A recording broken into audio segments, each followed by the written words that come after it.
ध्यान से देखेंगे √3 माइनस √2 इरेशनल कैसे प्रूव किया जाता है। ठीक है, तो सबसे पहले √3 माइनस √2 को अगर आप मेरे को इरेशनल प्रूव करना है तो मैं ऐसे मान के चलूंगी √3 माइनस √2 ये कैसा नंबर है, ये एक रेशनल नंबर है, उल्टा मान के चलते हैं।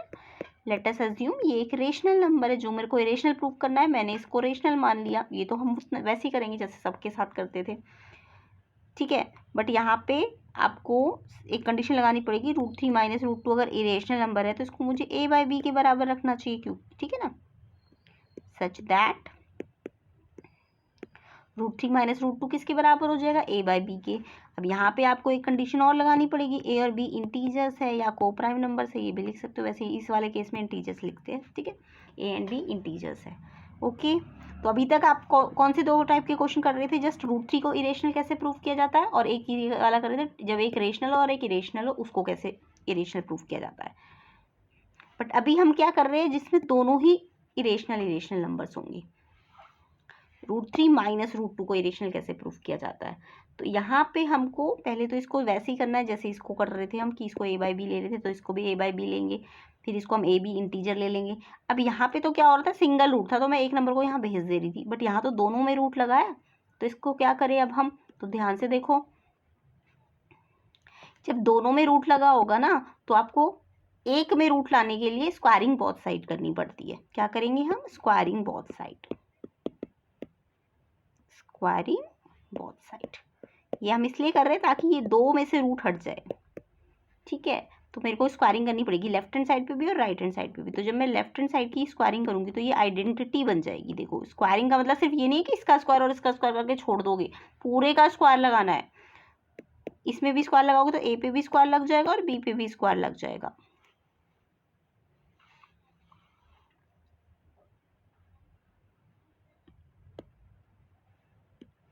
तो अब ये फॉर्मूला देखो, बच्चे क्या करते हैं, इसका स्क्वायर और इसका स्क्वायर करके छोड़ देते हैं, तो ये ध्यान रखना ये पूरे पे होल स्क्वायर लगा है, तो यहाँ पे आपको फॉर्मूला लगाना पड़ेगा पूरा a माइनस बी का होल स्क्वायर का। कैसे करेंगे, a का स्क्वायर प्लस b का स्क्वायर, अब यहाँ माइनस है ना तो यहाँ -2ab होता है, ये तो सबको आता है ना, तो इसको भी फॉर्मूले से खोलो। a का स्क्वायर यानी √3 का स्क्वायर 3 हो जाएगा, क्योंकि रूट पे स्क्वायर लगेगा। जब √3 पे स्क्वायर लगेगा तो ये तो रूल सबको आता होगा कि जब भी किसी रूट पे स्क्वायर लगे तो रूट से बाहर आ जाता है, तो √3 का स्क्वायर 3 आ जाएगा, प्लस b का स्क्वायर, b क्या है √2, उसका स्क्वायर भी 2 हो जाएगा प्लस का, और फिर -2 इंटू a क्या है मेरे पास √3, b क्या है √2, तो ये फॉर्मूला लगा दिया मैंने, a का स्क्वायर यानी √3 का स्क्वायर 3 हो गया, b का स्क्वायर यानी कि √2 का स्क्वायर 2 हो गया, और 2ab हो गया। अब की बार थोड़ा ना स्क्वायर है तो ये ab में रूट लगा रहेगा, a square upon b square. ठीक है, अब यहाँ पे अब आपको दिख रहा है ये 3 2 तो जुड़ जाएगा 5, क्योंकि ये दोनों नंबर्स है, बट ये रूट वाली टर्म है, ये इनके साथ नहीं जुड़ पाएगी, तो ये x देखो कैसे मल्टीप्लाई होगी, तीनों मल्टीप्लाई हो रही है, तो कैसे मल्टीप्लाई होगी, 2 तो रूट के अंदर नहीं है ना, तो वो तो ऐसे ही रहेगा, बट ये दोनों रूट के अंदर है तो ये आपस में मल्टीप्लाई होकर √6 हो जाएगा। जब दोनों रूट में ही है ना तो 3 2 जा 6, ये रूट के अंदर √6 हो जाएंगे, बट ये अंदर नहीं जा पाएगा क्योंकि ये रूट के बाहर था पहले। अब ये से जुड़ भी नहीं सकता या माइनस भी नहीं हो सकता, क्योंकि ये 5 है और ये रूट वाली टर्म है पूरी, है ना। तो यहाँ पे अब लेकिन ये क्वेश्चन बन गया कि एक में रूट आ गया और एक में रूट नहीं आया। अब इस क्वेश्चन को इसी क्वेश्चन के हिसाब अकॉर्डिंग कर लो, जो मैंने ये वाला टाइप बताया है ना। तो इसमें क्या करते थे हम, रूट वाले को अलग करके नंबर को इधर भेज देते थे। अब हमारा क्वेश्चन यही वाला बन गया है। अब इस क्वेश्चन को टाइप, इसको तो करना आता है ना आपको, कैसे करोगे।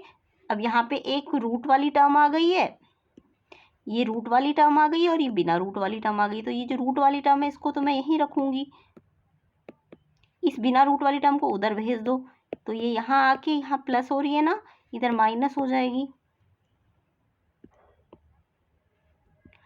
अब इसको आप चाहो तो एलसीएम ले लो इसका, तो बी स्क्वायर और 1 का एलसीएम बी स्क्वायर आ जाएगा। जब अलग अलग एलसीएम होता है तो ये यहाँ मल्टीप्लाई कर दो, a स्क्वायर 1 से a स्क्वायर आ जाएगा, और 5 बी स्क्वायर से मल्टीप्लाई होकर 5 बी स्क्वायर हो जाएगा। और इसका -2 क्या हो रहा है, देखो -2 इस √6 के साथ माइनस नहीं हो रहा, मल्टीप्लाई हो रहा है। -2 √6 के साथ क्या हो रहा है, यहाँ पे कुछ नहीं है ना अंदर बीच में, तो ये मल्टीप्लाई है। तो √6 को अगर मेरे को सेपरेट करना है रूट वाली टर्म को, तो मुझे ये -2 यहाँ जो मल्टीप्लाई हो रहा है यहाँ ला के डिवाइड कर देना चाहिए। समझ आया। अब आपका देखो रूट बिल्कुल सेपरेट हो गया। अब आप इसको वैसे ही करो जैसे करते थे। इस पूरे को मान लो ये रेशनल है, क्योंकि a और b इंटीजर है तो यानी ये पूरा रेशनल है। अब अगर ये रेशनल है तो ये भी आपका रेशनल हो जाएगा। तो ये क्वेश्चन अब वैसा ही बन गया जैसे करते थे आप। तो कैसे करोगे इसको, हम बोलेंगे ये जो a और b है, since a and b integers, तो ये जो पूरा लेफ्ट हैंड साइड में नंबर आया है मेरे पास a² minus 5b² upon minus 2b², तो ये क्या होगा, ये एक रेशनल नंबर होगा, है ना। तो अगर ये इंटीजर है तो इसका मतलब a² minus 5b² upon 2b² rational number होगा, है कि नहीं। अब अगर ये रेशनल है तो ये रेशनल है, तो ये भी तो रेशनल होगा क्योंकि ये इक्वल है दोनों, है ना। तो यानी अगर ये रेशनल है तो इसका मतलब दैट मीन्स अगर ये रेशनल है तो ये भी तो रेशनल होना चाहिए क्योंकि दोनों इक्वल है ना। तो √6 भी रेशनल होना चाहिए, √6 भी ऑल्सो रेशनल। बट हमें तो पता है, हम पहले से प्रूव करके आए थे ना, पहले जब हमने √3 √5 प्रूव किए थे तो इरेशनल प्रूव हो रहे थे, तो यानी √6 भी तो इरेशनल ही होगा। बट वी नो √6 कैसा होता है, इरेशनल होता है। तो यानी कि हम जो अपने क्वेश्चन के अकॉर्डिंग कर रहे हैं कि हमारा रेशनल आ रहा है, जब हम देख रहे हैं तो हमारा रेशनल आ रहा है, हमारे अकॉर्डिंग तो ये रेशनल आ रहा है। बट हमें पता है √6 तो इरेशनल होता है, तो कॉन्ट्रडिक्शन आ रहा है ना दो स्टेटमेंट्स के बीच में। हम कह रहे हैं रेशनल है जबकि हमें पता है ये हम पहले प्रूव करके आए थे ये इरेशनल होता है, तो यानी कॉन्ट्रडिक्शन आ रहा है। तो कॉन्ट्रडिक्शन आ रहा है, हम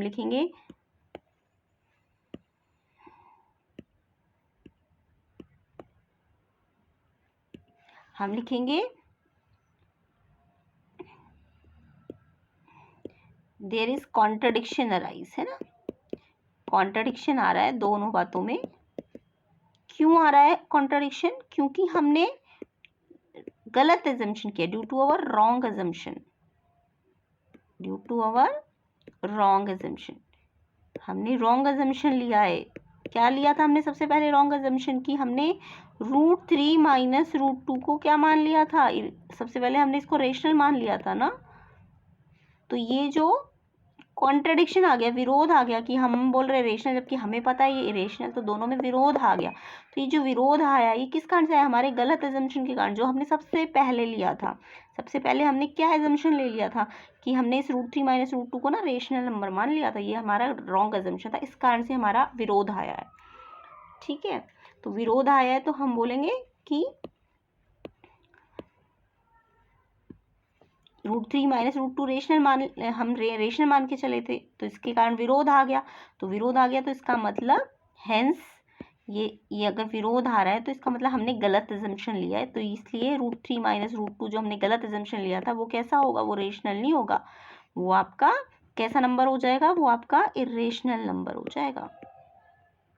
ठीक है, तो ये प्रूव हो गया √3 माइनस √2 इरेशनल होता है। तो यहाँ पे आपको जब सिंगल रूट हो और एक में रूट हो और एक में बिना रूट वाला हो, उस क्वेश्चन को जैसे करते हैं ये भी उसके जैसा ही हो रहा है, बट स्टार्टिंग में हल्का सा ये पॉइंट यहाँ पे आपको याद रखना है, जब दोनों में रूट लगाओ ना, यहाँ पे दोनों में रूट लगाओ तो आपको स्क्वायरिंग करनी पड़ेगी। स्क्वायरिंग करने से क्या होगा, आपको एक सिंगल रूट मिल जाएगा और ये वाला रूट बिना रूट का आ जाता है।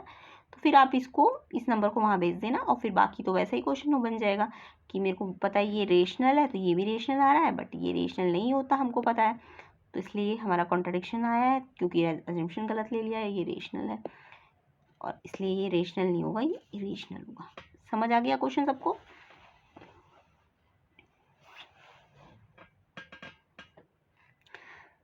चलिए नेक्स्ट क्वेश्चन पे आते हैं।